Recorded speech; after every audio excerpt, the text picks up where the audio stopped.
যুদ্ধবিরতি ঘোষণার কয়েক মিনিটের মধ্যেই ইরান থেকে ইসরায়েলের দিকে অন্তত একটি ব্যালিস্টিক ক্ষেপণাস্ত্র ছোড়া হয়েছে বলে জানিয়েছেন তেল আবিব।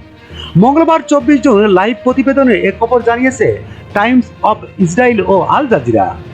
ইসরায়েলের সামরিক বাহিনী আইডিএফ নিশ্চিত করেছেন তারা ইরান থেকে ক্ষেপণাস্ত্র উৎক্ষেপণের বিষয়টি শনাক্ত করেছেন এবং এর জেরে উত্তরাঞ্চলের বিভিন্ন শহরে সতর্কতামূলক সাইরেন বেজে উঠেছে।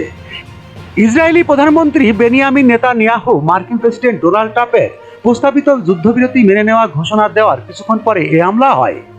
ইসরায়েলি সেনাবাহিনী জানিয়েছেন ক্ষেপণাস্ত্রটি সম্ভবত মাঝপথে প্রতিহত করা হয়েছে। এখনো পর্যন্ত কোনো হতাহত বা ক্ষয়ক্ষতির খবর পাওয়া যায়নি। এদিকে সাইরেন বেজে ওঠার পর উত্তর ইসরায়েলের বাসিন্দাদের বোমা আশ্রয় কেন্দ্রে অবস্থান করার নির্দেশ দিয়েছে কর্তৃপক্ষ। পরিস্থিতি পরবর্তী নির্দেশনা না দেওয়া পর্যন্ত একইভাবে সতর্ক থাকার আহ্বান জানানো হয়েছে।